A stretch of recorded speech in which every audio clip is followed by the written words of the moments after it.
우리나라의 학술 회원이시면서 식물학자인 서울대학교 교수였던 고 임경빈 박사가 나무 나들이 도감이라고 하는 책을 썼는데, 그 책 가운데 보게 되면 우리나라에 사는 나무 118종을 소개하고 있습니다. 임 박사가 이런 말을 했습니다. 우리나라가 잘 살려고 하면 소나무부터 베어내고 나무의 식종을 바꾸어야 된다라고 하는 말을 했습니다. 심지어 그는 소나무가 나라를 망친다라고 하는 아주 극단적인 표현까지 했습니다. 우리가 들을 때 깜짝 놀랄 만한 그런 일 아니겠습니까? 우리는 나무 하게 되면 소나무가 최고인 줄 알았는데, 아니 그 소나무가 나라를 망친다니요, 소나무 때문에 나라가 망한다니요, 이게 웬 말이란 말입니까? 그러면서 그 이유를 세 가지로 설명하고 있습니다. 첫째, 동물과 이 모든 자연계의 균형을 소나무가 파괴한다라고 하는 것입니다. 예를 들면 소나무에는 열매가 전혀 없기 때문에 다람쥐도 못 살고 토끼도 못 살고, 특별히 사슴이나 그 어떤 풀을 먹는 어떤 생명이라든지 열매를 먹는 모든 생명이 하나도 살 수가 없다는 것이에요. 그 다음에 두 번째는 소나무는 땅을 아주 메마르고 황폐하게 만든다는 것입니다. 솔잎이 땅에 떨어지게 되면 3년이 지나야 썩는다는 거예요. 또 소나무는 땅에 떨어져도 수북이 쌓이지 못하고 비만 오면 그냥 쓸려 내려가기 때문에 전혀 땅에 영양분을 주지 못한다는 거예요. 다른 이파리 같은 경우에는 풀잎이 떨어지게 되면 길어야 3개월이면 벌써 다 썩어가지고 땅에다가 영양분을 준다는 거예요.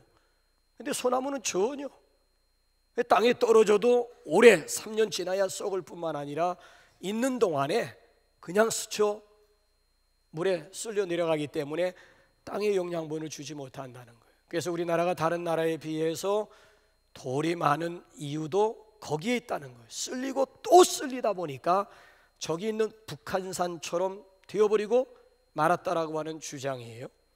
마지막 세 번째 이유로 소나무는 전혀 경제성이 없다라고 하는 것입니다. 다른 나무들은 100년만 되게 되면 아름을 이루게 되고 큰 제목이 되는데, 소나무를 보시라는 거예요. 자라다가 제 멋대로 이리저리 휘어지면서 전혀 제목감이 되지 못한다는 거예요.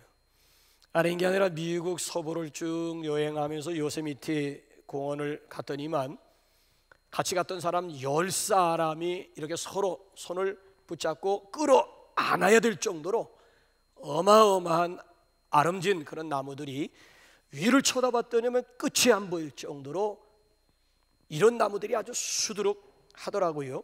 그러니까 이 소나무는 경제성도 전혀 없고 사람에게도 별로 유익을 주지 못하고 동물도 안 되고 식물도 안 되고 다 안 된다는 거예요.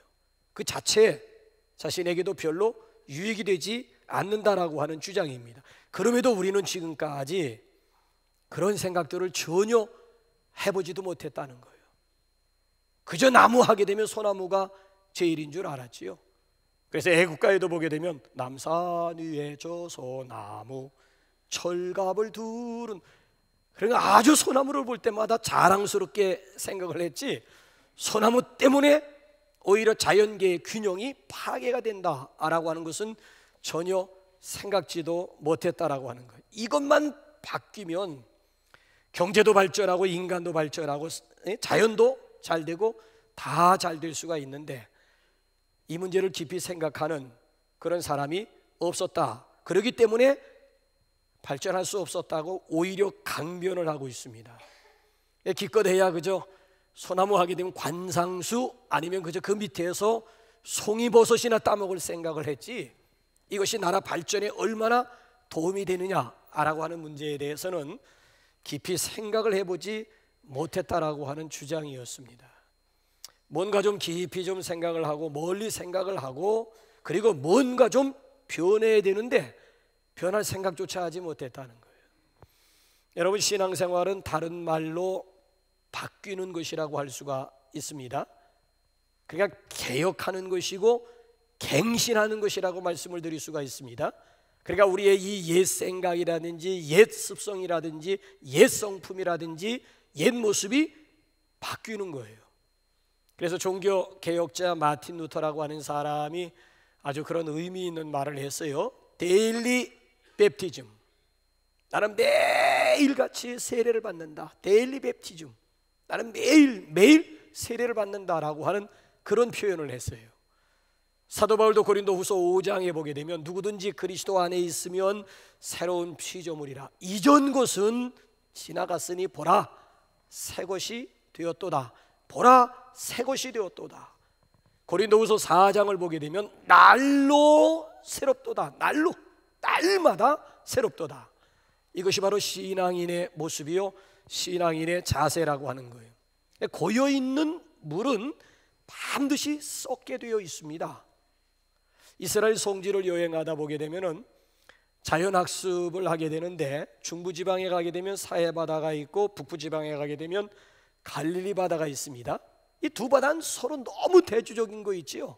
바다라고 하지만은 큰 호수 정도로 생각하시면 되겠습니다.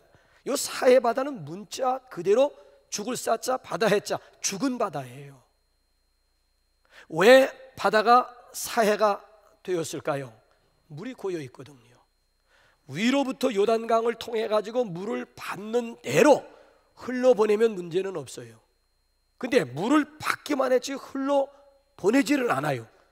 그러다 보니까 물이 고여 있다 보니까 그 물이 썩게 되고 죽은 바다가, 그래서 그 사해바다 속에는 생물이 하나도 피레미 새끼 한 마리 존재할 수가 없습니다. 그나마 그 물이 점점 지금 줄어가고 있다고 하지 않습니까? 근데 북쪽에 올라가 보게 되면 갈릴리 바다는 전혀 그렇지 않아요. 저 북쪽에 있는 여름철에도 눈이 쌓여 있는 헐몬 산으로부터 물이 흘러 내려와 가지고 갈릴리 바다에 채워지는가 하면 채워지는 대로 계속 흘려 보내다 보니까 썩을 겨를이 없는 거야. 물이 계속 물을 받고 보내고 물을 받고 보내고 하다 보니까 결국 그 물이 살아있는 물이 되어 가지고 갈릴리 바다에만 해도 수십 종류의 물고기들이 기생하는, 그래서 이스라엘 사람들에게 있어서는 갈릴리 바다 하게 되면, 갈릴리 호수 하게 되면은 생명의 젖줄이라고 하는 그런 별명을 가지고 있습니다. 움직여야 된다라고 하는 거예요. 제주도에 가보게 되면은 민속촌에는 반드시 가셔야 됩니다. 거기 가게 되면은 우리 선조들의 지혜를 많이 배울 수가 있습니다. 다른 데도 물론 가셔야 되지만 제주도 가게 되면 반드시 민속촌 한 번씩 꼭 들려보셔야 됩니다. 거기 가보면 조상들의 지혜 가운데 하나가 뭔가 하면 식순환의 해결 지혜도 보게 됩니다. 거기 가서 여러분 한번 땅을 한번 쾅쾅 쳐보세요. 쿵쿵 소리가 나요. 그러니까 속이 비어 있다라고 하는 얘기. 제주도는 특별히 비가 많이 많을 때 막 몇백 밀까지 내리잖아요. 육지에서 만약 그렇게 내렸다면 이거는 정말 난리 납니다. 근데 제주도니까 그게 감당하는 것이 뭔가 하면 땅이 물을 흡수하기 때문에, 만약에 땅이 물을 흡수하지 못하고 몇백 밀이 내리는 비가 그대로 다 쓸려 내려간다고 생각을 하게 되면 이건 정말 끔찍하게 이를 데 없는 거예요. 재앙도 이런 재앙이 없을 거예요. 근데 제주도는 껐떡하거든요. 왜? 땅이 물을 흡수하는 거예요. 그럼 우리 조상님들은 아니 땅이 비어있는데 어떻게 식순환을 해결했느냐? 비가 많이 오잖아요. 그러니까 그 비를 돌 항아리에다 받아가지고 그걸 식수로 사용했다는 거예요. 그럼 돌 항아리에 일정하게 물이 고여 있으면 썩을 거 아니냐? 그래서 그 썩음을 방지하기 위해서 낸 지혜가 뭔가 하면 개구리들을 몇 마리씩 돌 항아리에다 집어넣는다는 거예요. 그럼 이놈들이 들어가가지고 그 안에서 이렇게 헤엄을, 그러니까 강제적으로도 물을 동하게 만드는 거예요. 그렇게 해가지고 오히려 물을 썩는 데서 방지해가지고 조상님들이 그 물을 먹고 살았다라고 하는 것 아니겠습니까? 고여있는 물, 고여있는 신앙, 고여있는 삶이라고 하는 것은 변화가 없는 거예요. 성장은 기대할 수 없고 시간과 함께 썩어질 수밖에는 없다라고 하는 거예요. 여러분, 뱀이라고 하는 것이 제때 허물을 벗지 못하면 그 속에 갇혀 죽는 것과 똑같은 이치예요. 그래서 저는 신앙생활은 언덕 위에 놓여있는 수레와 같다라고 하는 그런 표현을 합니다. 여러분, 언덕 위에 놓여있는 수레는 계속 위에서 끌지 않으면 그 순간 밑으로 굴러 떨어질 수밖에 없는 거라고요. 그러니까 우리의 신앙이라고 하는 것은 현상 유지라고 하는 것은 없습니다. 중간 상태라고 하는 것도 없습니다. 그냥 우리 신앙은 차던가 덥던가 둘 중에 하나지, 뜨뜻미지근한 상태는 미안하지만 주님의 입으로부터 토하여 내침을 당하기 때문에 신앙생활의 회색 지대라고 하는 것은 있을 수가 없는 거예요.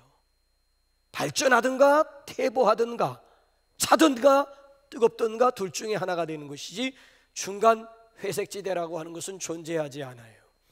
자, 우리가 함께 읽은 이 본문 13장에 보게 되면 제2의 개혁을 우리에게 소개하고 있습니다. 자, 제2라고 하는 표현을 쓸 때에는 제1의 개혁이 있었다라고 하는 얘기지요. 8장 9장에 보게 되면 수문 앞 광장 성회를 통해서 대대적인 개혁을 단행을 했지요. 정말 민족적으로 회개 운동이 일어나게 됩니다. 철저하게 회개하게 됩니다. 자, 8장 9장 그 내용을 보게 되면 유대 백성들이 뭘 회개했던가요? 이방인들과 더불어 통혼한 것을 회개했고요. 그래서 갈라서는 이런 결단들을 보이기도 했고요. 그 다음에 안식일을 도적질한, 안식일을 범한 죄를 회개하기도 했고요. 안식일만 도적질한 것이 아니라 하나님의 것, 그 11조 봉헌물까지 도적질한 것도 하나님 앞에 회개했고요. 더 나가서 그 내용을 보면서 가슴을 뜨겁게 만드는 것이 뭔가 하면 나 싸분 제 일은 찬양하는데, 나 싸분 제 일은 하나님의 말씀을 듣는 가운데, 나 싸분 제 일은 하나님 앞에 철저하게 회개하면서 기도하는 데 시간을 보내게 됩니다. 그러니까 그동안 등한히 했던 찬송 생활과 기도 생활과 말씀 생활 가운데 회복이 개혁을 통해서 회복이 이루어지게 된 거예요. 자, 그런데 이제 문제는 어디에 있는 것인가 하니 이것이 오래가지 못했다는 거예요. 얼마 후에 다시 원점으로 돌아가 버리고 말았다라고 하는 유감스러운 사실이에요. 대대적인 개혁을 했음에도 불구하고 어느 순간 다시 원점으로 돌아가 있는 거죠. 구습을 쫓고 게을러지고 타성에 빠지게 되고, 자, 이에 대해서 다시 한번 채찍을 가한 장본인이 바로 느헤미야라고 하는 사람이에요. 자, 오늘 본문 말씀에 대한 전체적인 배경이 13장에 대한 배경이 6절에 나와 있는데 우리 한번 6절 한번 다 같이 한번 보실래요? 시작. 그때 내가 예루살렘에 있지 아니하였느니라. 바벨론 왕 아닥사스다 32년에 내가 왕에게 나아갔다가 말미를 청하고 그 다음에 7절 예루살렘에 이르러서야 비로소 느헤미야가 알게 되었다는 얘기죠. 그러니까 저게 무슨 내용인가 하면 1절을 보게 되면은 느헤미야는 이미 포로로 잡혀간 바벨론에서 출세했습니다. 어느 정도 위치까지 올라가야 되었는가 하면 왕의 술 맡은 관원장까지, 그러니까 왕이 먹는 음식, 의전, 오늘로 말하면 의전에 해당하는 것이겠죠. 거기 관원이 된 거예요. 관원장이 된 거예요. 그러니까 포로로 잡혀갔음에도 불구하고 느헤미야는 타국에서 출세를 한 거예요. 왕의 신임, 왕의 총애를 한 몸에 받고 있는 사람입니다. 자, 그런데 고국 예루살렘으로부터 하난이라고 하는 형제가 와서 고국에 대한 소식을 알려주는 거예요. 지난 70년 동안 성전은 이미 다 불타 없어졌고 성벽조차도, 예루살렘 성벽조차도 다 무너지게 되고 예루살렘 성 자체가 황무지가 되어버렸다. 이 소식을 듣고 느헤미야가 너무 가슴이 아픈 거 있지요. 그래서 자기가 모시고 있는 왕에게 말미를 청하게 되었습니다. 나로 하여금 고국에 가서 무너진 성벽을 재건하게 해달라고. 내가 재건하기만 하면 반드시 다시 바벨론 파사나라로 돌아와서 왕을 내가 섬기겠노라고. 자, 이렇게 해서 왕이 허락하에 이제 고국에 돌아가서 52일 동안 예루살렘 성벽 공사를 마치고 봉헌식까지 행했어요. 자, 이제 왕과 약속한 바가 있어서 고국에서 떠나 다시 바벨론으로 갔습니다. 그 사이에 지금 13장에 이런 사단이 나게 된 거예요. 지도자 느헤미야가 잠시 보이지 않는 그런 틈을 타가지고, 아니 8장, 9장, 10장을 통해가지고 대대적인 개혁을 일으켰는데 그 개혁이 다시 느헤미야가 없는 사이에 원점으로 돌아가 버리고 만 거예요. 이걸 가리켜서 기가 차고 매가 차고 똥이 차고 순사가 칼을 차고 거지가 칸통을 찬다라고 표현을 하는 거예요. 기가 막힌 일 아닙니까? 어떻게 해서 이런 개혁인데 다시 원점으로 돌아간단 말입니까? 해서 오늘 여기 본문 말씀을 보게 되면 다시 처음의 마음으로 돌아가서 여기 지금 느헤미야가 제2의 개혁을 외치고 있는 내용이 13장 전체가 되겠습니다. 원래 여러분 느헤미야 문맥으로 살펴보게 되면은 느헤미야는 12장에서 끝을 내야 됩니다. 왜 그런가 하면 포로로 잡혀갔던 유다 백성들이 고국으로 돌아와서 무너진 하나님의 성전을 재건했고 무너진 예루살렘 성벽까지 재건해서 봉헌식까지 마치면은 끝나는 거예요, 느헤미야서는. 그러니까 여기 13장은 일종의 부록의 성격을 띠고 있는 거예요. 그런데도요, 이 13장이 절대적으로 필요하다라고 하는 이유는 개혁의 지속성을 강조하기 때문에 그래요. 여러분, 사도 바울이 다메섹 도상에서 우리 주님을 만나는 극적인, 그래서 터닝 포인트를 이루게 되잖아요. 고린도전서 2장 2절, 지난주에 한영태 목사님 설교 본문으로 삼았던 보게 되면 제2의 결단이 있는, 제1의 결단이 있는가 하면 제2의 내가 예수 그리스도와 그의 십자가에 못 박이신 것 외에는 아무것도 알기 아니하기로 작정 결단하였습니다. 이미 벌써 하나님 앞에서 제1의 결단이 있지만은 과정 가운데서 제2의 결단이 반드시 제1의 개혁이 8장 이하에서 이루어졌습니다마는 13장에 와서 다시 한번 제2의 개혁을 이루게 되었다라고 하는 이야기예요. 그래서 13장이 부록의 성격을 띠고 있지만은 개혁의 지속성을 강조하기 위해서는 절대적으로 필요하다라고 하는 얘기죠. 자, 그렇다면 느헤미야가 강조한 개혁의 내용이 뭘까요? 느헤미야가 지금 강조하고 있는 개혁의 방향이 뭘까요? 느헤미야가 지금 본문 13장을 통해서 강조하고 있는 개혁의 우선순위라고 하는 것이 뭘까요? 자, 이 문제를 우리가 접근하기 전에 한 가지 오해부터 우리가 좀 풀어야 되겠습니다. 금년이 종교개혁 502주년을 맞이하는, 그것도 10월 마지막 주일이 종교개혁 기념주일이 되겠습니다. 근데 지금 500년 동안 종교개혁이라고 하는 용어를 쓴 거예요. 이건 얼토당토한 말입니다. 이건 아마 오늘날 루터가 살아있으면은 아마 이거야말로 정말 웃기는 짬뽕이 아닐 수가 없을 거예요. 언제 루터가 종교를 개혁했습니까? 루터 종교 개혁한 적 없습니다. 종교라고 하면 기독교만 들어있는 거 아니지 않습니까? 종교라고 하면 타종교도 거기 들어있는데 루터가 타종교까지 손을 댔다는 얘기 아니에요. 루터라고 하는 사람은 502년 전에 협소한 의미에서 교회를 개혁하고 신앙의 본질을 루터가 개혁을 한 것이지 종교를 개혁한 게 아니라고요. 여러분에게 한번 질문 던질까요? 기독교도 종교입니까? 엄격한 의미에서 기독교는 종교가 아니에요. 근데도 불구하고 종교개혁이라고 하는 말을 지금까지 역사 속에 502년 동안이나 그만큼 의식이 지도자들의 의식이 모자르다라고 하는 얘기. 언제 루터가 종교를 개혁했다는 얘기예요? 남들이 다른 종교인들이 들으면 이거 말로 참 웃기는 일이 아닐 수가 없다니까요.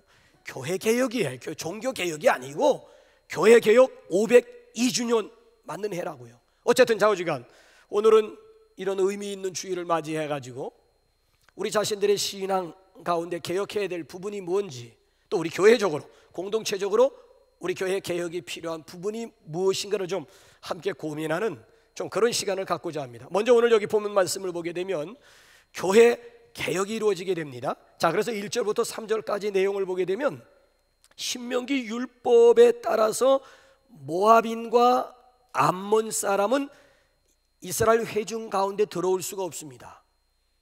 하나님의 총회에도 들어올 수 없을 뿐만 아니라 성전 2절의 이유 때문에 성전 출입이 불가합니다. 자, 그럼에도 불구하고 느헤미야가 없는 사이에 모압과 암몬 사람이 이스라엘 사람들과 함께 섞이게 되었다라고 하는 얘기예요. 종교 행사에도 참여하게 되었다라고 하는 얘기예요. 이걸 가리켜서 교회에 세속하라고 얘기를 하는 거예요. 세상과 교회가 다를 바가 없어졌다라고 하는 얘기예요. 자, 또 4절부터 9절까지 내용을 보게 되면 더 기가 막힌 사실이 성전의 제사장 엘리야십이라고 하는 사람이 도비아를 위해서 성전에다 방을 꾸려줬다는 얘기예요. 더군다나 그 방이 어떤 방인가 하면 11조 고문을 쌓아두는 방이고 하나님의 성전 기명, 기구들을 보관하는 그런 방이었다고요. 근데 그 방을 비우고 오히려 도비아를 위해 가지고 방을 꾸려줬다는 거예요, 제사장이. 이 도비아가 어떤 사람인가 하면은 유대인들이 성벽을 공사하려고 할 때 극구 반대하고 나섰던 이방인입니다. 이방인. 여러 가지 우여곡절 끝에 성벽 공사가 진행되는 가운데서도 적극적으로 방해 공작을 아주 교묘하게 방해 공작을 펼쳤던 장본인이 도비아입니다. 하나님의 뜻에 반항을 하고 있는 이방인 중에 이방인이 도비아라고 하는 사람이에요. 근데 이런 도비아를 위해서 느헤미야가 없는 사이에 제사장 엘리야십이 오히려 하나님의 성전 기구들을 관리하는 그 방을 다 비워버리고 거기다가 도비아를 위해서 방을 들였다라고 하는 얘기예요. 그러니까 세상과 완전히 교회가 타협을 하고 말았다라고 하는 얘기고요. 또 한 가지 오늘 여기 10절부터 15절 말씀까지 보게 되면 그 당시 유대인들이 성전 안에 있는 레위인들을 다 쫓아버렸어요. 그러니까 11조 바치지 않으니까 그러니까 레위인들이 살기 위해서 전부 일터로 나가버린 거예요. 그래서 성전의 제사 기능이 마비가 돼버리고 만 거예요. 자, 하나님의 임재는 전혀 느낄 수가 없고 그냥 형식적으로 종교의식이나 진행하고 있는 그런 성전이 되어버리고 말았다라고 하는 얘기예요. 이거 참 기가 막힌 노릇 아니겠습니까? 한마디로 말씀드리면 그 당시의 성전이라고 하는 것은 완전히 시장 바닥이 되어버리고 말았다는 거예요. 세상과 성전의 구분점이 사라지게 되었고요. 더군다나 세속적인 가치관이 버젓이 이 안에 들어와서 공존하게 되는 위기를 겪게 되었다라고 하는 얘기예요. 자, 이제 느헤미야가 바벨론에 갔다 다시 돌아옴으로 이 사실을 알았어요. 그래서 여기 보게 되면 이방인과 섞여 있는 상황 가운데서 분리를 하게 되었고요. 그 다음에 여기 보게 되면 도비아 당장 그의 세간살이를 집 밖으로 집어 던지면서 도비아를 다시 추방하고 그 방을 성전 기물을 관리하는 방으로 원상 복귀하게 되었고요. 그리고 여기 보게 되면 안식일에 대한 대대적인 여기 지금 계약이 이루어지고 있는 그런 모습을 보게 되지 않습니까? 보세요. 느헤미야라고 하는 사람은 세속적인 가치관을 배척하게 됩니다. 황금 만능주의 교회 내에서 몰아냈다라고 하는 얘기예요.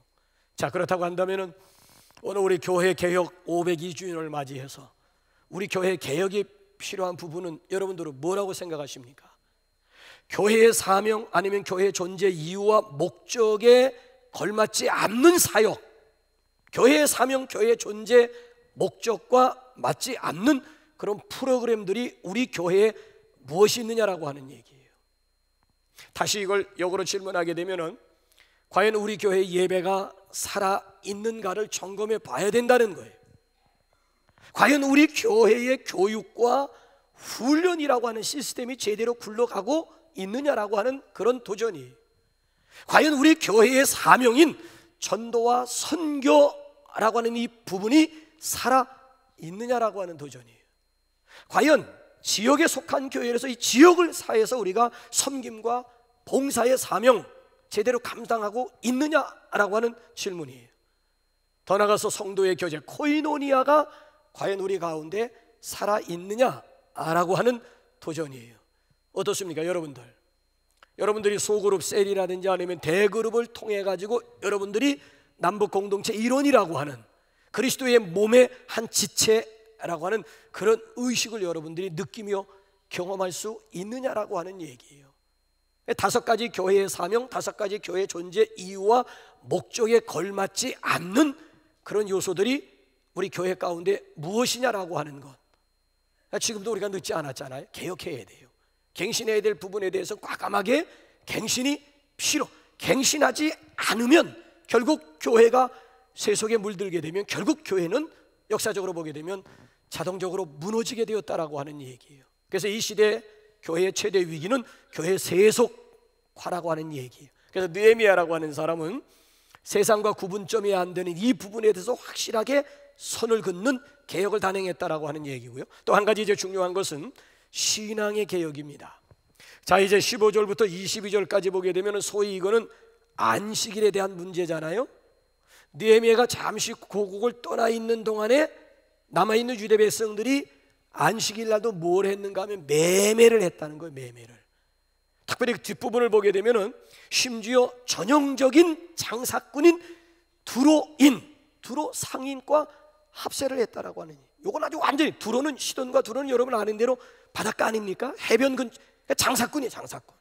그러니까 두로인 하게 되면 이건 전형적인 상인, 전형적인 장사꾼에 해당하는데 유대 백성들이 두로인과 결탁이 된 거예요. 그래서 주일날, 안식일 날도 버젓이 예루살렘 성 안에서 매매하는 일이 이루어지게 되었다는 거예요. 그러니까 안식일이 다른 날과 전혀 구별되지 않았다는 거예요. 안식일이나 나머지 6일이나 다 그날이 되어버리고 말았다는 거예요. 자, 이에 대해서 느헤미야가 어떤 반응을 보였는지 한번 17절 18절로 한번 넘어가 보실래요? 시작. 내가 유다의 모든 귀인들을 꾸짖어 그들에게 이르기를 너희가 어찌 이 악을 행하여 안식일을 범하느냐? 너희 조상들이 이같이 행하지 아니하였느냐? 그래서 우리 하나님이 이 모든 재앙을 우리와 이 성읍에 내리신 것이 아니냐? 그럼에도 불구하고 너희가 안식일을 범하여 진노가 이스라엘에게서 더욱 심하게 임하도록 하는도다 하고 느헤미야가 귀인들, 지도자들을 꾸짖었어요. 우리가 70년 동안 바벨론의 개처럼 끌려가가지고 인간 이하의 대접을 받게 된 근본적인 원인이 뭐냐? 안식일 도적질한 죄 아니냐? 안식일을 안식일답게 지키지 못함으로 인해서 하나님의 재앙이 우리 민족 가운데 임함으로 말미암아 우리가 바벨론으로 포로로 잡혀가지고 결국 70년 동안 바벨론 사람들을 섬기게 되었는데 그것도 부족해가지고 너희가 또 안식일을 범하고 또 안식일을 도적질하려고 하느냐? 아직까지도 정신을 못 차려. 70년 채찍이 아직까지도 너희가 70년 채찍 가운데 정신을 못 차리느냐 하면서 여기 지금 느헤미야가 지금 귀인들을, 지도자들을 지금 꾸짖고 있는 그런 내용이에요. 자, 그 이후로부터 느헤미야가 예루살렘 성에는 7개의 문이 있는데 그 문을 전부 안식일만 되면 아예 걸어 잠궈버리고 말았어요. 그리고 뭐라고 경고했는지 한번 21절로 한번 넘어가 보실래요? 자, 주일날만 되면, 예루살렘만 되면 아예 성 밖을 안팎으로 출입하지 못하도록 아예 문을 아예 잠가 걸어버렸고요. 또 한번 뭐라고 경고했는지 한번 보세요. 시작. 내가 그들에게 경계하여 이르기를 너희가 어찌하여 성 밑에서 자느냐? 다시 이같이 하면 내가 잡으리라 하였더니 그부터는 안식일에 그들이 다시 오지 누가 들어오고 싶은데 문이 잠겼어요. 그래서 지금 성 밖에서 지금 잠을 잤다니 누가? 두로인들이야. 두로인들, 상위꾼들, 장사꾼들. 그래서 예레미야가 지금 성 밖에서 문 밖에서 문 근처에서 잠을 자고 있는 두로인들을 향해서 경고하는 겁니다. 다음번에도 여기서 잠을 자기 내가 너희들을 잡아 체포하리라고 하는 그런 엄중한 경고를 날이. 자, 이렇게 해서 잃어버린 안식일을 다시 회복을 하게 되었다는 얘기죠. 그래서 레위인들을, 그잖아요, 다 흩어졌던 레위인들을 다시 불러들이게 되고 레위인들을 거룩하게 성별시키고 안식일을 구별된 날로 위치로 다시 원위치로 회복시키게 되었다라고 하는 얘기예요. 안식일이 비로소 이제 안식일답게 지켜야 되게 된 거예요. 신앙생활에서 가장 중요한 것은 여러분 기본에 충실하는 거예요. 기본에. 토마스 스탠이라고 하는 사람이 백만장자의 정신이라고 하는 책을 또 썼는데요, 그 책에 보게 되면 1300명의 백만장자를 소개합니다. 자, 이 1300명의 백만장자를 소개하면서 이 사람들만의 공통점이 있다라고 하는 얘기예요. 공통 분모가 발견이 되었는데 너무 싱거워요. 첫째로 비전이 있는 사람들이었다, 꿈이 있는 사람들이었다는 얘기고요. 둘째는 기본에 충실한 사람이었다, 그러니까 원칙 중심의 사람들이었다라고 하는 얘기고요. 그 다음에 세 번째로 지적한 것이 삶의 우선순위가 누구보다도 분명한 사람들이었다라고 하는 내용이에요. 아니, 이 세 가지 내용 여러분들 모르는 사람이 있어요? 아니, 세 가지 내용, 아니 비전, 꿈에 대해서 몰라요? 삶의 원칙이 분명했다라고 하는 것도 몰라요? 아니면 삶의 우선순위가 분명한 사람 다 알아요. 이거 삼척동자라도 다 알지만 그럼에도 불구하고 이 기본을 뭐예요? 무시하면서 살아가고 있다는 얘기죠. 그러니까 우리가 사는 이 사회가 지금 시끄러운 거예요. 기본만 지키면은, 그렇잖아요? 기본만 충실하게 되면은 사회는 질서가 잡히는 거예요. 근데 백성들마다, 사람들마다 이 기본을 무시하기 때문에 점점 어려워지고 점점 시끄러워지는 것 아니겠습니까? 이게 굉장히 여러분 중요하잖아요. 아니, 한번 생각을 해보세요. 운동을 하기 위해서는, 훌륭한 선수가 되기 위해서는 테크닉 이전에 체력부터 몸부터 갖고야 되는 거 아니겠어요? 기본기, EQ. 그 다음에 테크닉. 아니, 지금 체력이 뒷받침되지 않는데 테크닉만 익힌다고 해가지고 훌륭한 선수가 될 수가 있느냐고요. 아니, 나무가 뿌리는 점점 썩어 들어가는데, 아니, 열매에다 치중한다고 해서 그 나무가 과연 충실한 열매를 맺을 수가? 아니, 나무는 지금 뿌리만 건강하기만 하면 때가 되면 열매는 맺혀지게. 근데 뿌리가 부실하게 되면 어느 순간 송두리째 뽑혀지게 되는 것 아니겠어요?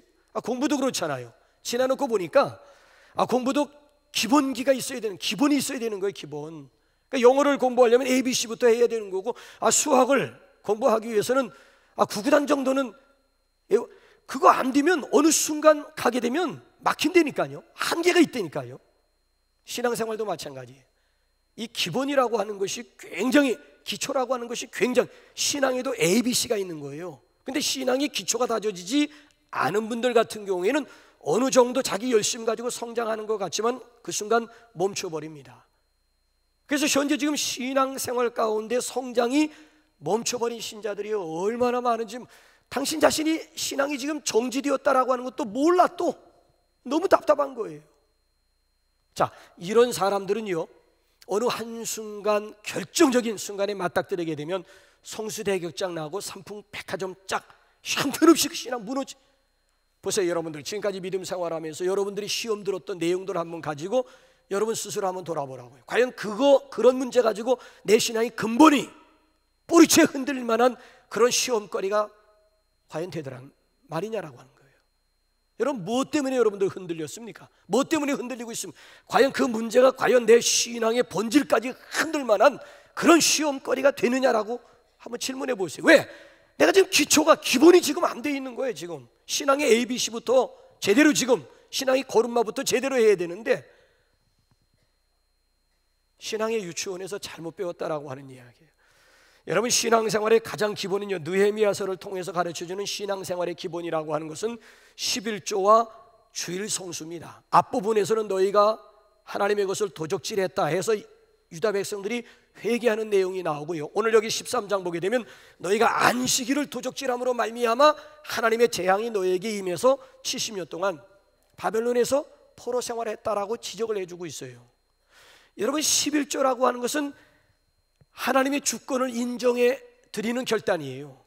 대부분 성도들이 11조 하게 되면 믿음 좋아지면 하나님 앞에 드리는 헌신, 아니에요. 그건 사탄의, 이상하게 사탄이 벌써 한국 교회 교인들을 지배해가지고 11조는 믿음 생활하다가 이제 어느 단계 11조 믿음이 좀 좋아지면 그때 가서 내가 하나님 앞에 아니라니까. 믿음 좋은 사람들이 11조 하는 게 아니고 11조는 믿음 생활의 입문이야, 입문. 믿음 생활의 시작이 11조. 하나님의 주권을 인정하면서 그분과의 관계가 깊어지고 넓어질 수가 있는 것이지, 아니, 하나님의 주권을 아직까지 내가 인정도 하지 않았는데 무슨 그 이상 신앙의 깊은 세계에 대한 기대를 할 수가 있겠느냐라. 믿음 좋은 사람들이 11조 하는 거죠. 이건 사탄이가 심어주는, 이건 사적 고단수의 술법. 믿음 좋은 사람들 11조 하는 거 아닙니다. 정말 내가 영적인 세계, 하나님과의 관계를 내가 정말 맺고 싶어 하는 사람들이 첫 입문 단계로서 하나님의 주권을 인정해 드리는 것이 이게 11조라고 하는 얘기예요. 더군다나 또 한 가지 주일 성수라고 하는 것은요, 안식일을 기억하여 거룩히지. 여기 두 가지가 있다고요. 그러니까 여러분들은 주일을 어떤 자세 가지고 지키고 있어요? 두 가지 정신이 있어요. 자, 첫째는 안식일을 기억하여 지키라고 그랬습니다. 그러니까 이 얘기는 주일이 되었기 때문에 교회 온다라고 하는 그런 얘기와는 다른 거예요. 그건 습관이에요, 습관. 주일이 되었기 때문에 당연히 교회 온다, 이건 하나의 습관이라고요. 아니에요. 주일을 지키는 자세는 그게 아니고, 안식일을 기억하여 지키, 안식일이 그잖아요. 안식일을 기다리면서 기억 속에 주일을 맞이해야 되는, 그러니까 준비된 가운데 주일을 맞이해야 되는 것이죠. 허겁지겁 생활하다가 아이고 벌써 주일이 되었네. 그래서 먼지 묻은 성경 툭툭 털면서 주일도 참 빨리도 오기도 하네 하면서 교회 오는 그 자세하고는 다른 거예요. 그러니까 여러분들은 주일 중심의 삶을 살고 있습니까? 주일 인생의 행복을 여러분들이 누리고 있느냐라, 일주일에 여러분들 중심이 뭐냐라고 하는 거예요. 또 한 가지, 안식일을 거룩하다라고 하는 것은 구별되다라고 하는 뜻이에요. 이 날이 여러분 다른 날과 구별된 날로 지키고 있습니까? 이 날은 나의 날이야. 주일이라고 하는 것은 더 로드스 데이, 주님의 날, 내 날이 아니라 주님의 날이라고 하는 거예요. 이런 의식 가지고 여러분들이 주님 앞에 나오면서 주일을 지키고 있느냐라고 하는 이런 도전이에요. 오늘 가만히 보게 되면 우리에게 정성도 좀 부족하고 예배에 대한 감격도 잃어버리고 타성에 빠져 있고 성수주일에 대한 의지도 점점 약해지고 있는 것은 아닌가 노파심이 들어요. 보게 된 핑계거리들이 얼마나 많습니까? 오늘은 뭐 날씨가 어떻고 뭐 집안 사정이 어떻고 뭐 아무개와 약속이 어떻고 결혼식이 어떻고 장례식이 어떻고 더군다나 행사를 치렀더니 몸 상태가 지금 현재 어떻고 아니면 외국에서 지금 바이오가 뭐 어떻고 아니면 또 교회 가면 그 꼴보기 싫은 왼수 그 왼수 또 마주치는 것이 두렵고 뭐 이런저런 끝도 없는 얘기예요. 그래서 미국 사람들이 이런저런 이유들을 다 제하고 보니까 1년 52주 가운데 딱 3주일 남더랍니다. 뭔 줄 아세요? 부활주일, 추수감사주일, 또 하나가 뭐예요? 성탄절, 성탄주일, 성탄절. 1년에 그냥 3번. 왜? 이런 이유 저런 이유 다 하고 보니까 1년에 3번 정도 하나님 앞에, 그러니까 이런저런 이유들 뚝 꺾어버리고 그럼에도 불구하고 우선순위를 두고 하나님 앞에 나오는 것이 이게 바로 좋은 예배자예요. 좋은 예배자는 따로 없어요. 여러분들 지금 할 일 없어 이 자리에 나온 거 아니시잖아요. 다 할 일들이 있고 갈 곳이 있음에도 불구하고 이날은 주님의 날이라 생각하고 여기에 우선순위를 두셨기 때문에 오늘도 여러분들이 불편한 가운데서 하나님 앞에 그럼에도 불구하고 나오실 수 있는 것 아닙니까? 바라기는 저와 여러분 모두가 좋은 예배자들이 될 수 있기를 바랍니다. 그래서 우리가 교회 개혁주의를 맞이해서 잃어버린 안식일 정신이 있다고요. 그래서 우리가 다시 한번 성수주의로 좀 새롭게 좀 결단하는 그런 시간이 되었으면 합니다. 우리는 종교개혁 아니면 교회개혁에 대한 오해가 있어요. 여러분 교회 개혁에 불을 지핀 사람이 누구지요? 루터입니다. 독일의 루터입니다. 1517년에 교회 개혁에 대해서 불을 붙였어요. 여러분 맨 처음에 루터라고 하는 사람이 교회를 개혁할 생각은 꿈에도 없었습니다. 원래 개혁의 시발점은 자기 자신의 개혁이었습니다. 루터는 자기 친구와 길을 가다가 친구가 벼락 맞아 죽는 현장에 있었던 사람이에요. 그 순간부터 하나님이 두려운 하나님, 율법의 하나님, 심판의 하나님, 상대적으로 자신의 죄물, 자기도 친구처럼 벼락 맞지 않을까 이 두려움이라고 하는 것이 루터 곁을 떠나질 않아요. 그래서 죄와 더불어 몸부림을 치는, 자기 자신을 개혁하기 위해서 몸부림을 치는 거예요. 자, 어떻게 나타났는가 하면은 하루에도 수십 번 신부님을 찾아가서 고해성사하게 됩니다. 하루에 수십 번씩. 그러니까 고해성사를 받는 신부님이 너무 지겨운 거야. 들어보면 죄 같지도 않은 거야. 아우, 내가 순간적으로 이런 생각을 했다고, 내가 또 아무개와 대화하면서 이런 폭언을 했다고, 이런 실수를. 그러니까 신부님이 들어보게 되면 이건 죄도 죄 같지 않은 문제 가지고 시도 때도 없이 찾아와가지고 고해성사하는 루터에 질려버렸어. 그래서 나중에 뭐라고 했는가? 루터야, 제발 이런 죄는 한꺼번에 모아가지고 와라. 한꺼번에 이거 시도 때도 없이 와가지고 그냥 고해성사 안 냅시고 뭐 생각으로 무슨 죄를 지었다, 뭐 입술로 무슨 죄를 지었다느니 뭐 그런 얘기하지 말고 한꺼번에 뭐. 더군다나 또 이 죄 문제를 해결하기 위해서 고해성사뿐만이 아니고 루터라고 하는 사람은 성전에 올라가는 돌계단에 있잖아요. 무릎으로 기어 올라갑니다. 왜? 고행을 통해 가지고 나의 죄 문제를 해결할 수만 있다면 why not? 그래가지고 남들은 다 걸어 올라가는 그 계단을 무릎으로 기어 올라가게 됩니다. 자, 어느 날 무릎으로 기어 올라가고 있는데 순간적으로 내리를 때리는 하나님의 음성이 있었습니다. 로마서 소문이었어요. 오직 의인은 믿음으로 말미암아 살리라. 오직 의인은 믿음으로 말미암아 살리라. 유레카! 드디어 발견했다. 드디어 깨달았다. 드디어 해결했다. 예수님께서 십자가에 나를 위해서 죽으셨다라고 하는, 보혈을 흘려주심으로 말미암아 나의 원죄 나의 자범죄까지 깨끗하게 해결되었다라고 하는, 오직 의인은 믿음으로 말미암아 살리라고 하는 이 말씀이 루터를 사로잡은 거예요. 그래서 유레카를 외치면서 자리를 박차고 일어났어요. 그리고 교회를 보았더니만 교회 안에 비성서적인 요소들이 얼마나 많은지 몰라. 그래서 교리적으로 성서적으로 위배되는, 교리적으로 잘못된 부분에 대해서 낱낱이 이렇게 하나씩 써내려가다 보니까 95개 조항이 된 거예요. 성 비텐베르크 성당 정문에다가 대자보를 95개 교리적으로 비성서적인 요소들을 대자보를 붙이면서부터 종교 개혁이 본격적으로 폭발하게 되었다라고 하는 얘기예요. 여러분 보세요. 루터가 맨 처음부터 무슨 아무개를 개혁하고 무슨 교회를, 그런 생각은 꿈도 꾸지 못했어요. 오로지 개혁은 나 자신에서부터, 내가 개혁돼야 내가 소속되어져 있는 공동체도 개혁할 수 있다. 그렇기 때문에 루터의 종교 개혁 또는 교회 개혁은 성공할 수밖에 없었던 거예요. 내로남불 가지고는 절대 개혁 성공할 수 없습니다. 내가 하면 로망이고 남이 하면 불륜, 이런 내로남불 정신 가지고는 절대 그 개혁 성공, 오히려 반대로 내불남로, 내가 하면 불륜이지만 남이 하면 그 로망이다라고 하는, 자기 자신에 대해서는 바늘끝처럼 예민해져야 되고 다른 사람들에 대해서는 바다처럼 너그러워지면 그 개혁은 성공할 수가 있는 거예요. 내 눈 속에 들어있는 들보부터 빼어야 상대방 눈 속에 들어있는 들보도 볼 수가 있고, 상대방의 눈 속에 들어있는 들보, 아니 티조차도 빼줄 수가 있다라고 하는 거예요. 이 루터를 통해서 우리가 배울 수 있는 개혁의 정신, 개혁의 자세라고 하는 거예요. 여러분들은 여러분 자신이 개혁해야 될 또는 갱신되어져야 될 부분이 뭐라고 생각하세요? 여러분들 가정생활이라든지 교회생활이라든지 신앙생활 가운데 개혁이 필요한 부분들이 뭐라고 생각하세요? 여러분 각자에게 아마 말씀을 들으면서 아하, 내가 이 부분에 대해서는 갱신해야 되겠구나, 내가 스스로 바꾸려고 하면 그거는 개혁이 되고 회개가, 근데 하나님께서 나를 바꾸려고 하면 그때는 유대 백성들 모양 심판이요 재앙이 되는 거예요. 심판과 재앙 전에 내가 스스로 바꾸면, 갱신하게 되면 그건 축복이 될 수가 있다는 거예요. 바라기는 우리 주님 다시 오실 때까지 날로 새로워지는 저와 여러분들이 될 수 있기를 주님의 이름으로 축원합니다.